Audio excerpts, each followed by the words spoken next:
Ассалаумалейкум достар, бұл Қазақ Storytime. Біз бастаймыз. 1989 жылдың күзі. Қызылорда мен Жезқазғанның ортасындағы шөлейтті далада орналасқан Қызыл Ту колхозы. Кеңес өкіметінің іргесі сөгіле бастаған шақ. Мәскеуден келетін бұйрықтар сиреді, аудан орталығынан келетін азық-түлік пен жанармай мүлде тоқтады. Ауылда үрей мен белгісіздік биледі. Колхоз бастығы, қарт партия қызметкері Ермек шал кабинетте отырып, темекіні бірінен соң бірін шегумен ғана айналысатын. Оның билігі қағаз жүзінде ғана қалған еді. Ал далада шаң мен күннің астында басқа билік орнап жатты. Ол биліктің иесі, қарапайым тракторшы, жасы 35-ке келген, иықты, қабағы қалың, көздері түпсіз тұңғиықтай қара Ержан болатын.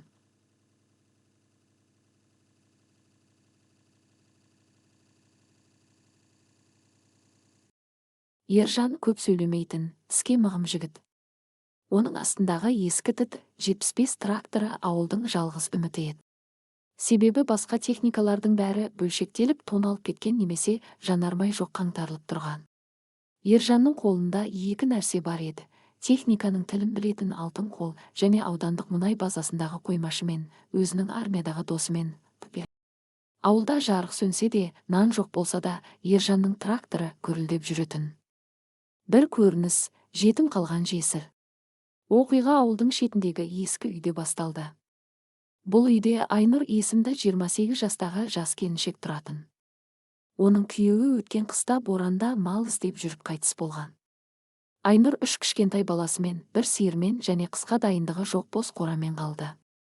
Қыркүйектің қара суығы басталды. Айнұрдың үйінде көмір жоқ, отын жоқ.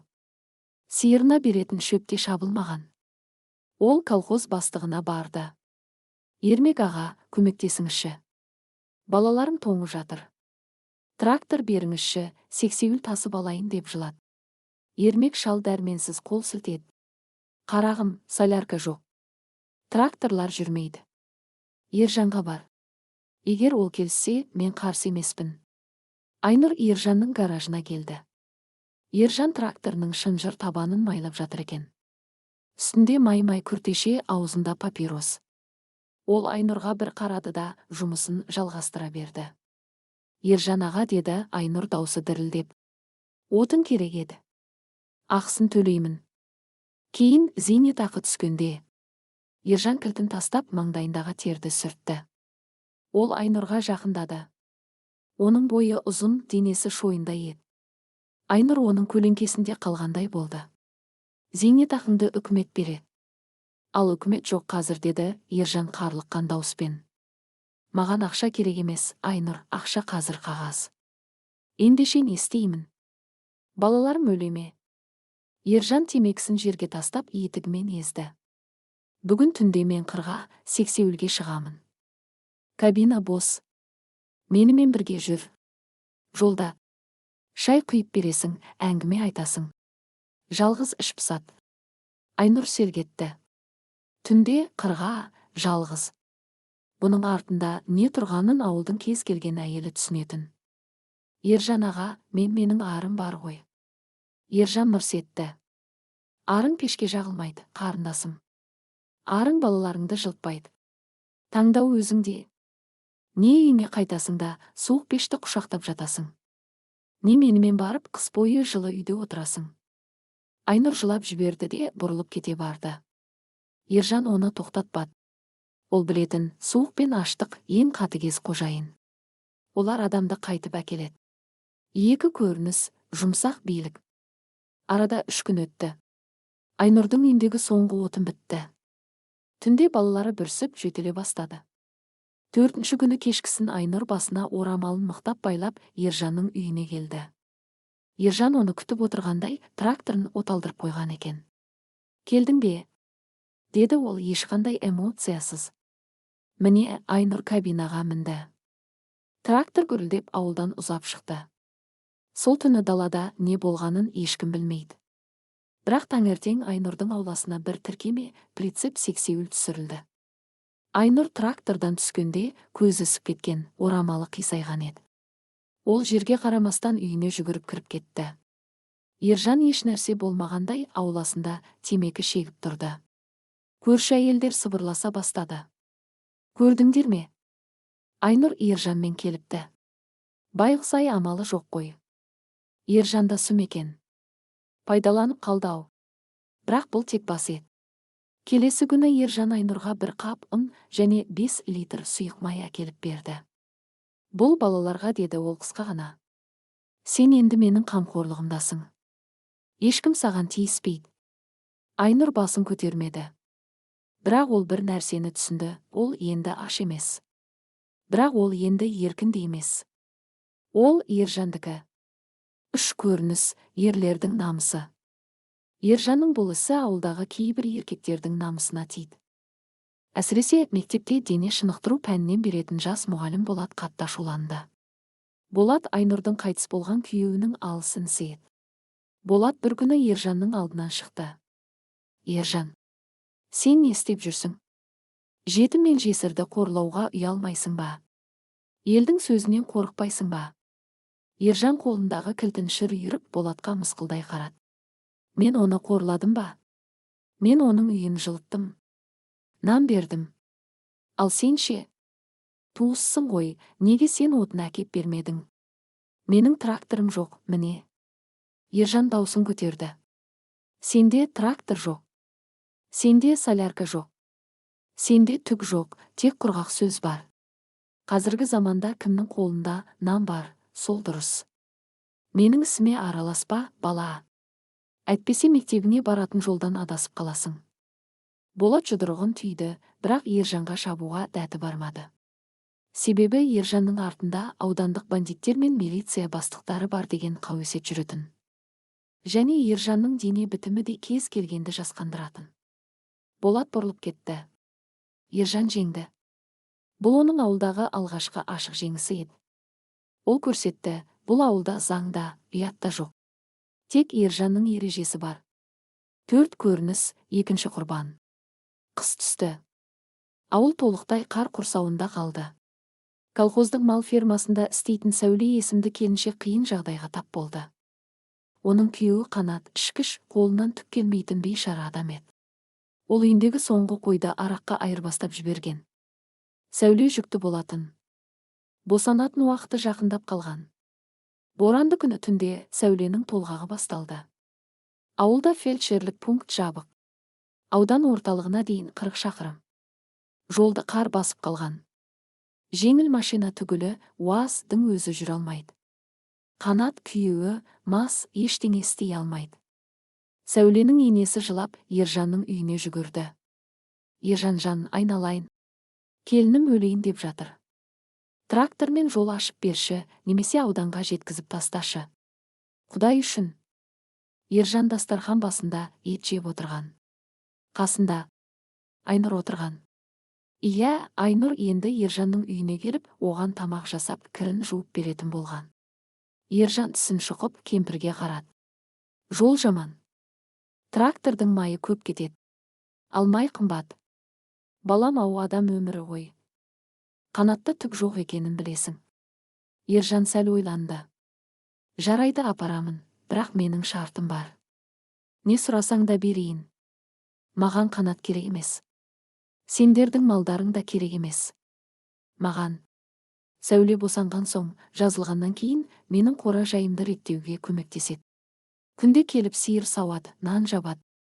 Және Ержан Айнұрға қарады, Айнұрға серік болады.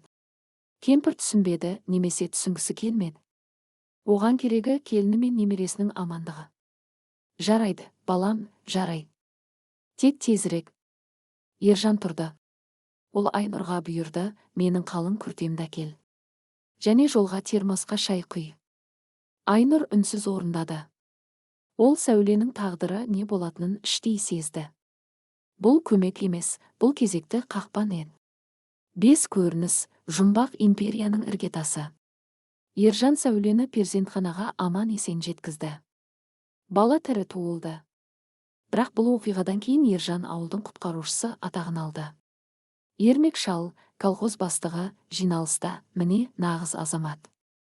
Қиын қыстауда жол ашып, ана мен баланы ажалдан арашалап қалды. Деп мақтады. Ержан төрде отырып үнсіз жымиды. Ол білетін, қазір оны мақтап жатыр. Бірақ ертең ол осы қарызды қайтаруды сұрайды.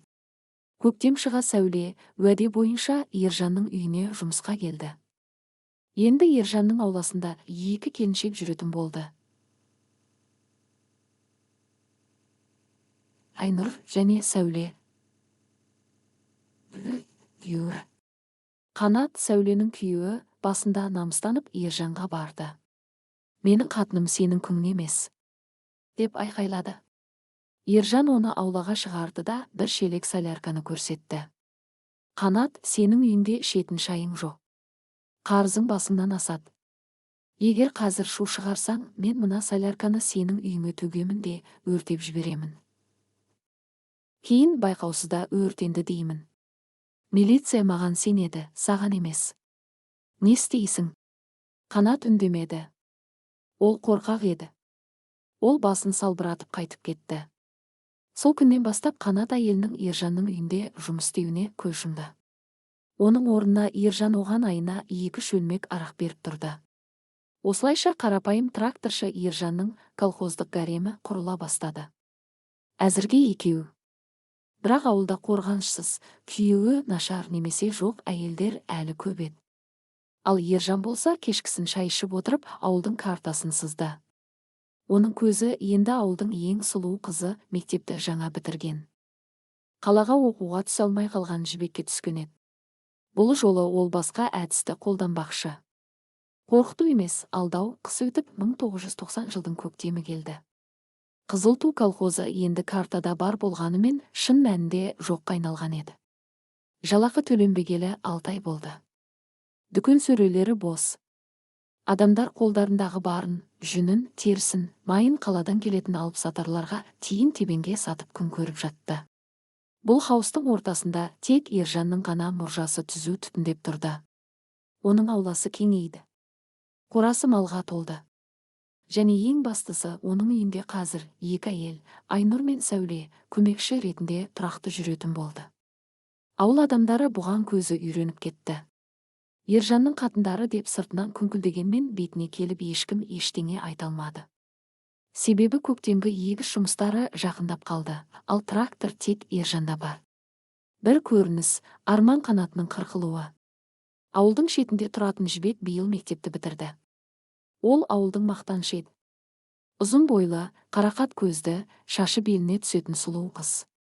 Оның арманы Алматыға барып дәрігерлік оқуға түсу болатын.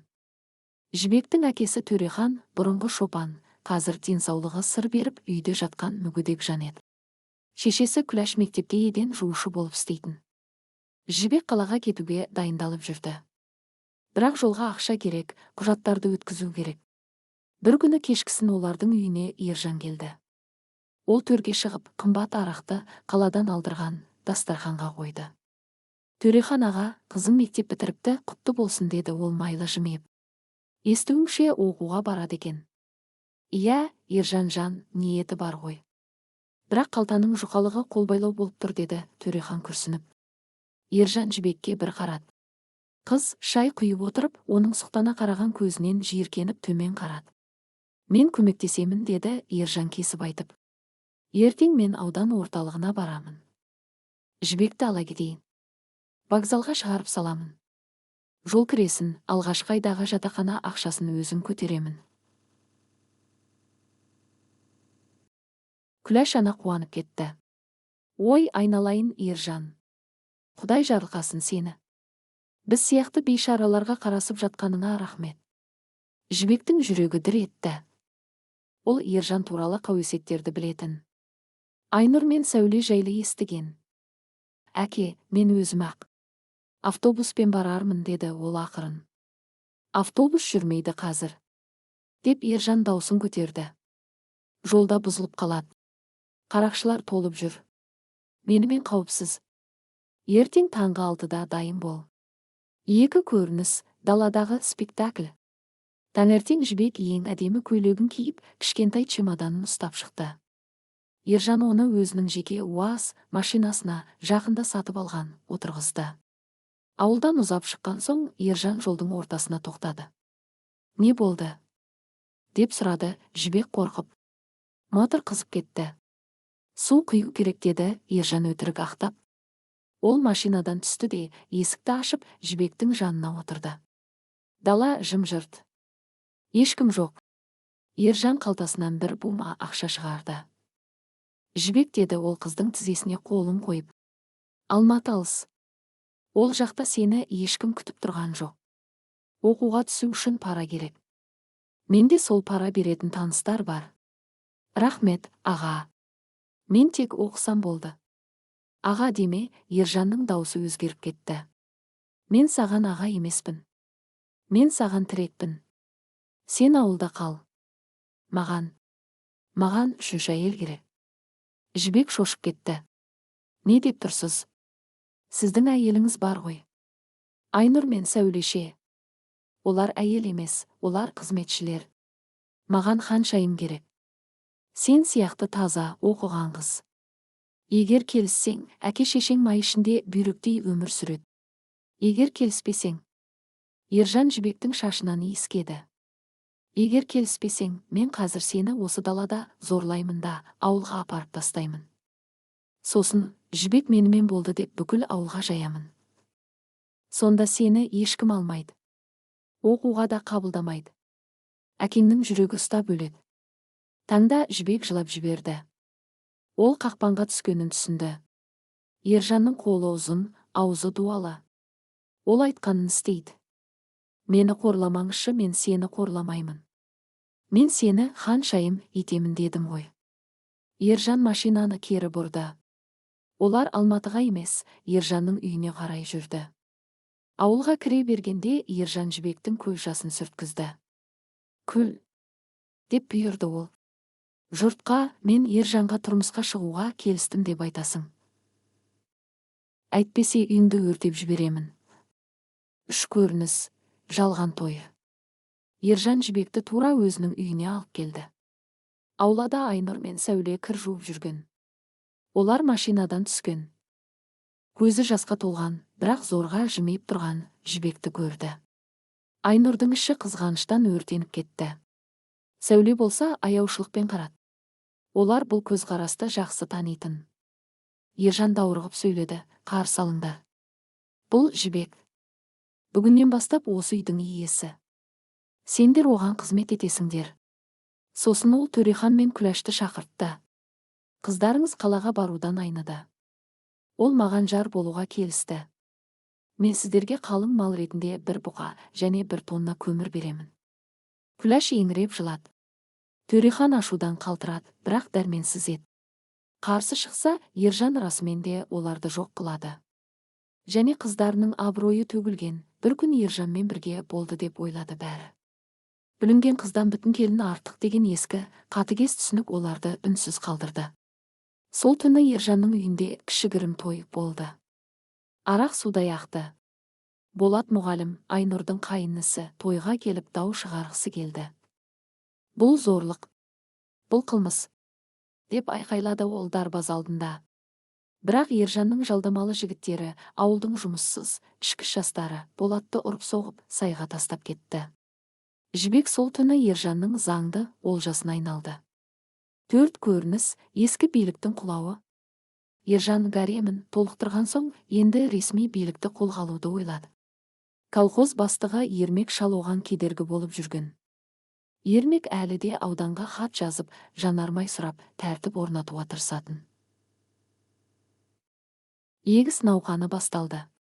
Ермек шал Ержанды шақырды. Ержан, тракторларды шығар. Жер жырту керек. Халық аш қалмасын. Ержан кабинетінде аяғын үстелге қойып отырды. Солярка жоқ, Ермек аға. Қалай жоқ? Кеше ғана бір цистерна келді ғой. Ол менің жеке соляркам. Мен оны сатып алдым. Колхоздың ақшасына емес. Сен не айтып отырсың? Колхоздың техникасымен жеке басыңды күйттейсің бе? Мен сені сотқа беремін. Ержан орнынан тұрды. Сотқа? Қай сотқа? Аудан менің досым. Милиция бастығы кеше менің үйімде қонақта болды. Ермек аға, сен шаршадың. Сен кет. Мен кетпеймін. Мені партия қойған. Партия өлді, шал. Ержан үстелді жұдырығымен ұрды. Егер қазір өз еркіңмен арыз жазбасаң, мен тракторларды шығармаймын. Егіс егілмейді.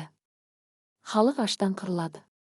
Және халыққа ермек шал тұқымды сатып жіберіпті деп айтамын. Олар сенің үйіңді тас-талқан етеді. Ермек шал терезеге қарады. Далада жиналған ашулы топ тұр еді. Олар Ержанның сөзіне сенуге дайын. Өйткені Ержан оларға кейде кейде май таратып, жақсы ағай болып көрінетін. Ермек шал жеңілгенін түсінді. Ол дірілдеген қолымен арыз жазды. Ал жаздым. Енді колхоз сенікі. Бірақ ұмытпа, Ержан. Билік улы шарап. Көп ішсең, құсасың. Ержан күлді. Менің асқазаным мықты. 5 көрініс әйелдер соғысы. Ержан ресми түрде колхоз төрағасы болды. Енді оның билігі шексіз еді. Бірақ оның үйінде азаматтық соғыс басталды. Жібек келгелі бері Айнұр мен Сәуле екінші сұрыпты адамдарға айналды. Ержан Жібекке ең жақсы бөлмені берді. Оған жұмыс істетпеді. Тек кешкісін қасына алып жататын. Айнұр мен Сәуле күні бойы сиыр сауады, тамақ пісіреді, үй жинайды. Бір күні асханада жанжал шықты.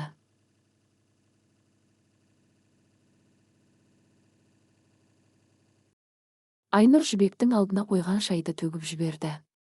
Немене, қолың жоқ па? Өзің құйып іш, деді ол ызаланып. Жібек үндемеді. Ол әлі де шок жағдайында жүрген. Сәуле араласты, айыр тиіспе байғұсқа. Ол да біз сияқты құрбан ғой. Құрбан? Айнұр айқайлады. Ол ханым. Қарашы, үстіндегі көйлегін. Ержан оған кеше қаладан алтын сырға әкеп берді. Алмаған ше? Менің балаларым ескі киіммен жүр. Сол сәтте асханаға Ержан кірді. Не шу? Айнұр Ержанға ұмтылды. Ержан, бұл әділетсіздік. Мен саған бірінші келдім. Мен сенің кіріңді жудым. Неге мына жас қызға бәрі дайын, алмаған түк жоқ? Ержан Айнұрдың шашынан ұстап қабырғаға тақады. Сен ұмытып қалдың ба, қайдан келгеніңді? Суық үйден, аш қарынмен келдің. Мен сені адам қылдым. Егер тағы бір ауыз сөз айтсаң, бала-шағаңмен қоса қыстың көзі қырауда далаға лақтырамын. Жібек менің әйелім. Сендер қызметшісіңдер. Түсінікті ме? Айнұр жылап жіберді. Ол Ержанның көзіндегі қатыгездікті көрді. Бұл көздерде ешқандай махаббат жоқ еді. Тек иелік ету сезімі бар. Ержан Жібекке бұрылды. Ал сен, жаным, дайындал, кешке қонақтар келеді. Ауданнан прокурор келеді. Сен оларға ән айтып бересің. Жарқырап отырасың. Мен оларға қандай сұлуым бар екенін мақтануым керек. Жібек бөлмесіне кіріп кетті. Ол айнаға қарады. Оның көзіндегі ұшқын сөнген. Арманы өлген. Бірақ оның жүрегінің түбінде бір кек пайда болды. Сен мені зат сияқты пайдаланасың ба, Ержан? Көрерміз, бір күні сол зат сенің тамағыңа тұрып қалады. Жібек кереуетінің астында жатқан кішкентай, ұшталған қайшыны сипат. Ол әлі дайын емес еді. Бірақ ол күтуді үйренді. Осы үйдегі 3 әйел, Айнұр, Сәуле және Жібек, бір-бірін жек көрсе де, олардың ортақ дұшпаны біреу еді. Және бұл ортақ дұшпан оларды ерте ме, кеш пе біріктіретінін Ержан әлі сезбеген болатын. 1990 жылдың жазы. Қазақстан даласы аптап ыстықтан қурап жатыр. Бірақ Қызыл ту колхозындағы қуаңшылық тек табиғаттан емес еді. Ержан толық билікті қолына алғаннан кейін, колхоздың қамбасындағы астықты жасырын түрде қалаға сата бастады. Түн жамылып, жүк көліктері келіп, бидайды тиіп әкететін. Оның орнына Ержанға жаңа жиһаз, түрлі түсті теледидар, кілемдер және видеомагнитофондар келетін. Ауыл тұрғындары нанға зар болып қалды. Диірмен тоқтаған. Дүкенде тек тұз бен сіріңке ғана бар. Ал Ержанның үйі нағыз хан сарайы. Ол үйінің айналасына биік дуал соғып алды. Ауласында қабаған иттер байлаулы. Бір көрініс, прокурордың келуі. Бір күні Ержан үйіне дайындық жасауды бұйырды. Бүгін кешке аудан прокуроры Сағит аға келеді. Дастархан жайыңдар. Ең семіз қойды сойыңдар, деді ол әйелдеріне. Айнұр мен Сәуле асханада жүгіріп жүр. Жібек болса бөлмесінде терезеге қарап отыр. Ержан кіріп келді.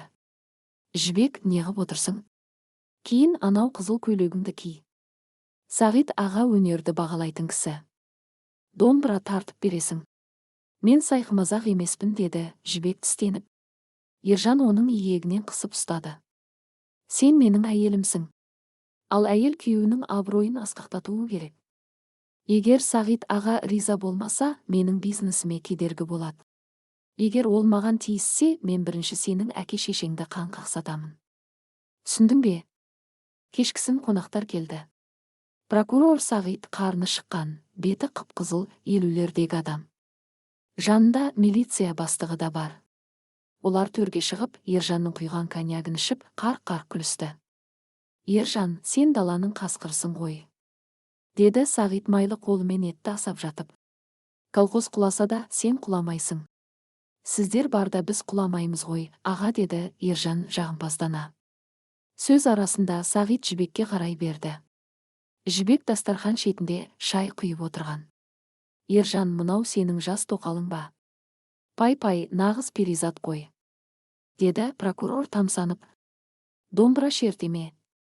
Шертет, аға. Қане, Жібек, адайды тартшы. Жібек домбыраны қолына алды. Оның саусақтары дірілдеп тұрды. Күй ойналды. Сағит орнынан тұрып, Жібектің қасына келді. Өнеріне тәнтімін, қарындас, деп, ол Жібектің иығынан құшақтады.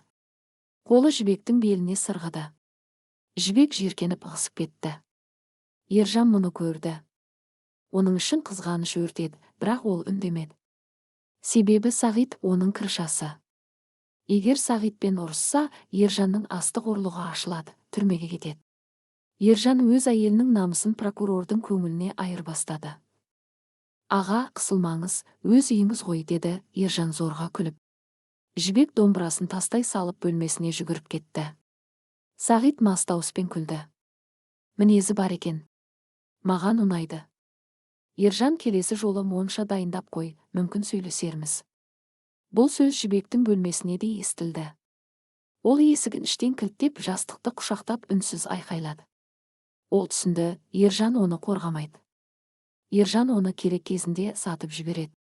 Екі көрініс, Болаттың оралуы. Сол түні ауылдың шетіндегі ескі қоймада жасырын жиналыс болды. Болат мұғалім, Айнұрдың қайынысы, бірнеше сенімді жігітті жинады. Олардың арасында Жібектің әкесі Төрехан жоқ еді. Ол қорқып қалған, бірақ Қанат, Сәуленің күйеуі, бар болатын. Қанат мас емес, көзінде кек бар.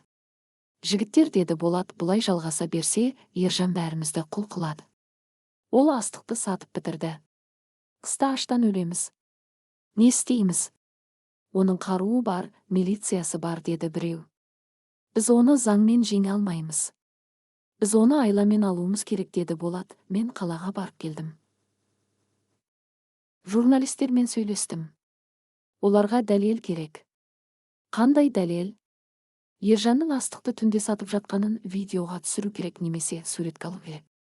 Және оның үйіндегі әйелдердің арызы керек. Қанат күрсінді. Сәуле қорыққаннан сөйлемейді. Сөйлетеміз, деді Болат. Ең бастысы Жібек. Жібек оны жек көреді. Егер Жібекпен байланысқа шықсақ, ол бізге іштен есік ашып береді. 3 көрініс, асханадағы ант. Ертеңіне Ержан ауданға кетті, Сағитті шығарып салуға. Үйде 3 әйел ғана қалды. Асхана, Сәуле қамыр илеп жатыр, Айнұр картоп аршып отыр. Жібек кірді. Оның түрі боп-боз, көзінде суық ұшқын бар. Кеше көрдіңдер ме? Деді ол ақырын. Ол мені саудаға салды. Ертең сендерді де сатады. Айнұр пышақты қойды. Білеміз, Жібек. Бірақ қолымыздан не келеді? Қайда барамыз? Біз оны тоқтатуымыз керек, деді Жібек. Қалай? Өлтіреміз бе? Сәуле шошып кетті. Жоқ, өлтірсек бізді түрмеге қамайды. Біз оны ауру қыламыз. Төсек тартып жатқызсақ, оның билігі жүрмей қалады. Қалай? Жібек қалтасынан кішкентай түйіншек шығарды. Бұл егеу құйрық уы крысиный яд. Бірақ мұны бірден берсек өліп қалады. Біз мұны аз-аздан тамағына қосамыз.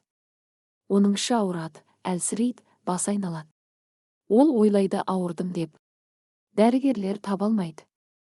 Ол әлсіреген кезде мен Болатпен сөйлесемін. Айнұр мен Сәуле бір-біріне қарады. Бұл қауіпті жоспар еді. Бірақ олардың басқа жолы жоқ.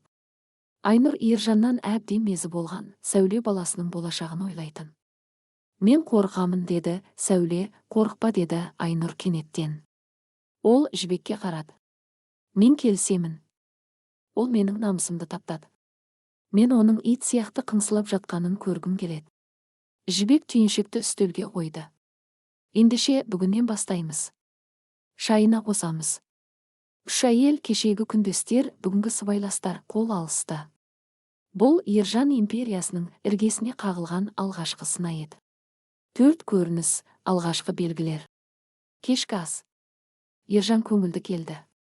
Сағит аға риза болды. Енді бізге ешкім тиіспейді, деді ол. Шай құй. Жібек шайнекті әкелді. Ол кесенің түбіне кішкентай ұнтақты салып, үстіне қою шай құйды. Ержан байқамады. Ол шайды сіміріп салды. Тұзы кем бе, бірдеңе? Дәмі қызық екен деді ол. Шөп шай ғой аға. Денсаулыққа пайдалы деді Жібек кірпік қақпастан.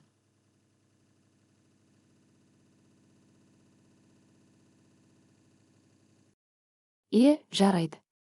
Түнде Ержанның іші түйіліп ауырды. Ол дәретханаға жүгірді. Таңертең тұрғанда бас айналып құсқысы келді. Не болды маған? Кешегі ет майлы болды ма? Деді ол бозарып. Әйелдер үндемеді. Тек көздерімен бір-біріне белгі берді. Айнұр оған су әкелді. Судың ішінде де дәрі бар еді. 2 апта өтті. Ержан көз алдында солып бара жатты. Бұрынғы еңгезердей жігіт енді бүкшейіп таяққа сүйеніп қалды. Терісі сарғайып көзінің асты қарайды. Ол аудандық ауруханаға барды. Дәрігерлер тексеріп басын шайқады. Түсініксіз, бауырыңыз ісіп кеткен. Асқазанда жара бар сияқты. Анализдер жаман. Сізге демалыс керек, диета керек. Ержан үйіне қайтты. Ол енді тракторға отыра алмайтын халге жетті. Ол төсекте жатып, әйелдеріне бұйрық беретін болды. Астықты бақылаңдар, ұрламасын. Бірақ төсекте жатқан арыстаннан тышқан қорықпайды. 5 көрініс, құпия кездесу. Ержанның әлсірегенін пайдаланып, Жібек түнде аулаға шықты. Дуалдың арғы жағында Болат күтіп тұрған еді. Жібек, деді Болат сыбырлап. Жағдай қалай? Ол тұра алмайды. Күні бойы ұйықтайды. Сендер қашан келесіңдер? Ертең түнде. Алматыдан журналистер келеді. Біз Ержанның қоймасын ашамыз. Оның ішіндегі ұрланған астықты және заңсыз қаруларды тауып, видеоға түсіреміз. Сен тек иттерді байлап, артқы есікті ашық қалдыр. Жарайды, бірақ сақ болыңдар. Оның сейфінде тапанша бар. Ол жастығының астында ұстайды. Қорықпа, біз дайынбыз. Жібек үйге кірді. Ержан ояу жатыр екен. Қайда жүрсің? Деді ол әлсіз дауыспен. Далаға, ауа жұтуға шықтым. Ержан Жібектің қолынан ұстады. Оның қолы мұзда еді. Жібек, маған бірдеңе болып жүр. Сендер, маған бірдеңе беріп жүрген жоқсыңдар ма? Жібектің жүрегі тоқтап қала жаздады. Не айтып отырсыз? Біз сіздің тілеуіңізді тілеп отырмыз ғой. Ержан оның көзіне ұзақ қарады. Егер мен өлсем, сендерді де ала кетемін. Менің ажалым сендердің ажалдарың. Ұмытпа. Ержан қайтадан ұйқыға кетті. Жібек оның жастығының астындағы тапаншаның суық ұңғысын көрді. Ертең шешуші түн. Егер Болаттар кешіксе немесе Ержан сезіп қалса, бәрі бітеді. 3 әйелдің өмірі қыл үстінде тұр. Түн ауыл ұйқыда. Бірақ бұл түн тыныш емес еді. Жел гуілдеп, ескі шатырларды жұлқылап тұрды. Ержанның үйінде ауыр тыныштық. Ержан удың әсерінен қатты ұйықтап жатыр, бірақ ұйқысы тыныш емес, ыңырсып. түсінде біреулермен алысып жатқандай. Жібек, Айнұр және Сәуле асханада шам жағып үнсіз отыр. Олардың қолдары дірілдеп әрбір дыбысқа елеңдейді. Сағат түнгі 02:00. Уақыт болды, деді Жібек сыбырлап. Айнұр, сен иттерді байла. Сәуле, сен Ержанның есігін сыртынан бақыла. Егер оянса, қатты жөтел. Айнұр орнынан тұрды. Оның жүзінде қорқыныш пен екіұдай сезім бар еді. Қыздар, егер ол біліп қойса, бәрімізді өлтіреді. Біз онсыз да өліп жүрміз, деді Жібек қатаң. Бар, Айнұр, шегінер жол жоқ. Бір көрініс, қойманың құпиясы. Болат мұғалім, қасына ерген Алматыдан келген жас оператор жігіт және Қанат, Сәуленің күйеуі, Ержанның дуалының артқы жағына келді. Келісім бойынша есік ашық тұрды. Иттер үрмеді, Айнұр оларға ет беріп алдарқатқан еді.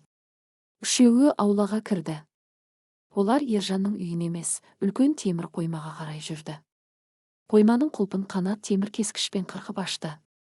Ішке кіргенде оператор шамын жақты. Көрініс таңқаларлық еді. Қойма шеденнен төбеге дейін қап-қап бидайға толы. Бұл бүкіл ауылдың 2 жылдық азығы. Бұрышта бөшке-бөшке солярка.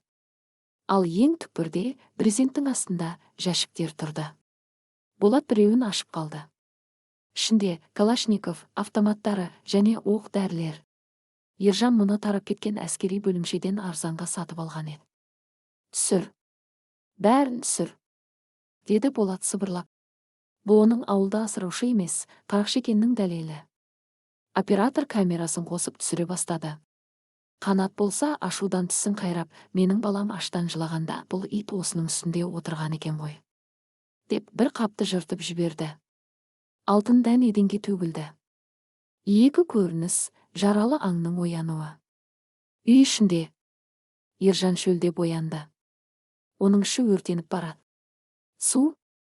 Деп ыңырсыды ол. Ешкім жауап бермеді. Ол көзін ашты. Бөлме бос.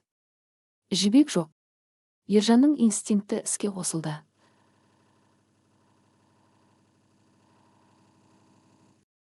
Ол жастығының астын сипады. Тапанша орнында. Ол терезеге қарады. Аулада қойма жақта жарық сәулелері жылтырап жүр. Ержан бірден түсінді. Сатқындар, деп ырылдады ол. Ауруын ұмытып ашу бойын кернеді. Ол шалбарын киіп, тапаншасын алды да жалаң аяқ дәлізге шықты. Дәлізде Сәуле тұрған еді. Ол Ержанды көріп қатып қалды. Жөтелуге де шамасы келмеді. Ержан оны итеріп жіберді. Жоғал. Ол аулаға шықты. Қойманың есігі ашық. Іштен дауыстар естіледі. Ержан қойманың ауыр темір есігіне жақындады. Болат пен оператор іште түсіріп жатқан. Ержан есікті тарс жапты да сыртындағы үлкен ысырманы, шеколды салып қойды. Іштегілер қамалып қалды. 3 көрініс, отпен ойнау. Ержан, аш есікті. Болаттың дауысы естілді. Олар есікті ұрғылай бастады. Ержан қарқылдап күлді. Оның түрі жынды адамға ұқсайтын, шашы үрпеген, көзі қандалаған. Түстіңдер ме қақпанға, тышқандар, деп айқайлады ол. Менің байлығымды санамақшысыңдар ма? Енді сол байлықпен бірге күлге айналасыңдар. Ержан сарайдан бензин толы канистрді алып шықты. Ол қойманың ағаш қабырғаларына бензин шаша бастады. Осы кезде үйден Жібек пен Айнұр жүгіріп шықты. Ержан, тоқта, ол жақта адамдар бар, деп шыңғырды Жібек. Ержан оған бұрылды. Тапаншасын кезді. Жақындама. Сен ұйымдастырдың мұны, иә. Жылан, мен сені ханшайым қылдым, ал сен менің арқамнан пышақ ұрдың. Сен құбыжықсың, деді Жібек қорықпастан алға ұмтылып. Атып таста. Бәрібір сенің қолынан өлгенше атылып өлгенім артық. Ержан шүріппені басуға оқталды. Дәл сол сәтте Айнұр Ержанның аяғына жабысты. Ержан, жалынамын. Ол жақта Қанат бар. Менің балаларымның әкесі бар. Өлтірмеші. Ержан Айнұрды тиіп жіберді. Кет әрі. Сенің қанатың маған түкке тұрмайды. Ержан сіріңкені тұтатты. Қойманың бір бұрышы лап етіп жанды. Іштегілердің айқайы күшейді. Болат есікті иығымен ұрып жатыр, бірақ темір есік ашылар емес. Төрт көрініс, халықтың оянуы. Қоймадан шыққан жалын мен айқай бүкіл ауылды оятты. Алғашқы болып Жібектің әкесі Төрехан мен көршілер жүгіріп келді. Қолдарында күрек, айыр бар. Олар Ержанның қақпасын бұзып кірді. Көрініс сұмдық еді, қойма жанып жатыр. Ержан қолында тапанша, әйелдер жерде жылап жатыр. Ержан, деп айқайлады Төрехан, тоқтат. Сен не істеп жатырсың? Ержан халыққа қарады. Олар көп еді. 30-40 адам. Бұрынғы үнсіз, көнбіс халық емес, ашулы тобыр. Жақындамаңдар. Атамын. Ержан тапаншасын жан-жаққа кезді. Бірақ оның қолы қалтырап тұрды, удың әсері. Аш есікті, деді топтың ішінен шыққан қарапайым тракторшы жігіттер. Біздің балаларымыз аш, ал сен бидайды өртеп жатырсың ба? Бір тас ұшып келіп Ержанның иығына тиді. Ержан аспанға оқ атты. Халық сәл шегінді, бірақ қорықпады. Ұрыңдар, деді біреу. Тастар жауа бастады. Ержан шегініп үйінің қабырғасына тақалды. Осы сәтті пайдаланып Айнұр жерде жатқан тұрып қойманың есігіне жүгірді. Ол қолы күйсе де ысырманы ашуға тырысты. Ержан мұны көрді. Тиіспе. Ол Айнұрға қарай тапаншасын бағыттады. Жібек айқайлап үлгермеді. Тарс. Ол Айнұрдың иығына тиді. Айнұр құлады, бірақ құлар алдында сырманы ашып үлгерді. Қойманың есігі шалқасынан ашылып, іштен түтінге тұншыққан Болат, Қанат және оператор шықты. 5 көрініс, алыптың құлауы. Болат сыртқа шыға салып ауаны құмарлана жұтты. Ол жаралы Айнұрды көрді. Сосын Ержанды көрді. Ержан. Болаттың ашуы шегіне жеткен еді. Ол Ержанға қарай жүгірді. Ержан оны атпақшы болды, бірақ тапаншасы шық етті. Оқ біткен еді. Болат Ержанға жетіп, оны ұрып жықты. Екеуі жерде алса кетті. Бірақ Ержан әлсіз еді. Оның күшін алып қойған. Болат оны астына басып бетінен ұра берді. Бұл Айнұр үшін, бұл Жібек үшін, бұл ұрланған нан үшін. Халық та жүгіріп келді. Олар Ержанды тепкілей бастады. Ермек шал, бұрынғы колхоз бастығы, араша түсті. Тоқтаңдар. Өлтіріп қоясыңдар. Біз қаншер емеспіз. Оны соттау керек. Халық әрең тоқтады. Ержан жерде қан жоса болып жатты. Ол басын көтеріп Жібекке қарады. Жібек оған жақындады. Оның қолында Айнұрдың қаны бар еді. Сенің патшалығың бітті, Ержан, деді ол суық үнмен. Сенің дуалың құлады. Сол кезде алыстан милицияның машинасының сиренасы естілді. Болат алдын ала облысқа хабарлаған еді, аудандық милицияға емес. Ержан түсінді, Сағит ағада оны құтқара алмайды. Видео бар, қару бар, куәгерлер бар. Ол жерді тоқпақтап ыңырсыды. Бұл өкініш емес, бұл жеңілістің ашы запыраны еді. 1991 жылдың қысы. Облыстық сот залылық толы. Қызыл ту колхозының тұрғындары арнайы автобуспен келген. Темір тордың арғы жағында кешегі ауыл құдайы Ержан отыр. Оның басы тақырланған, киімі сұр, жүзінде тәкаппарлықтың ізі де жоқ. Ол жаралы, қамалған қасқыр. Оның қорғаушысы, адвокаты жоқ десе де болады. Себебі оның бұрынғы достары прокурор Сағит пен аудандық милиция бастығы одан теріс айналды. Сағит сотта куәгер ретінде сөйлеп, мен бұл азаматтың қылмыстарынан хабарсызбын. Ол мені алдап келген, деп өзінің терісін қорғап қалды. Ержан мұны естігенде тістеніп Сағитқа қарап түкіріп жіберді. Бір көрініс, 3 әйелдің үкімі. Сотта жәбірленушілер сөз алды. Бірінші болып Айнұр шықты. Оның иығы таңылған, оқ сүйекті жарып өткен.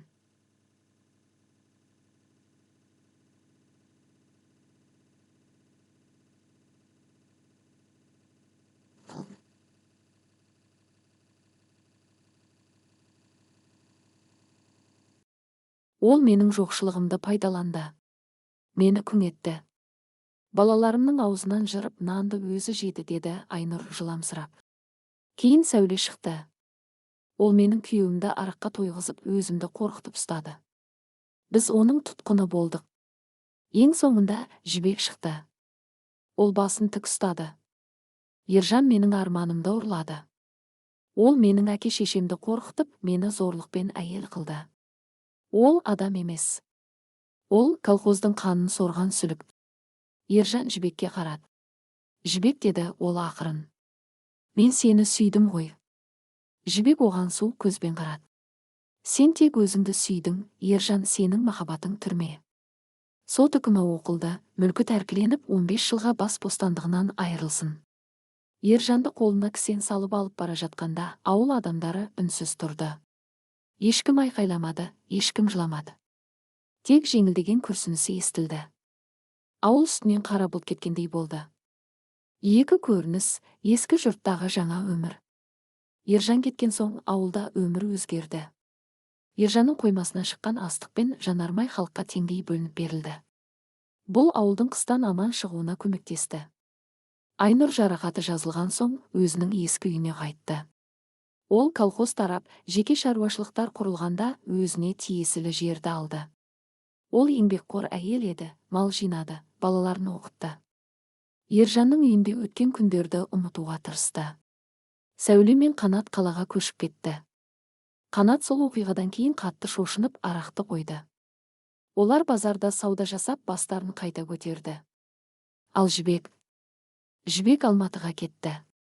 Ол кеш болса да оқуға түсті. Дәрігер болды.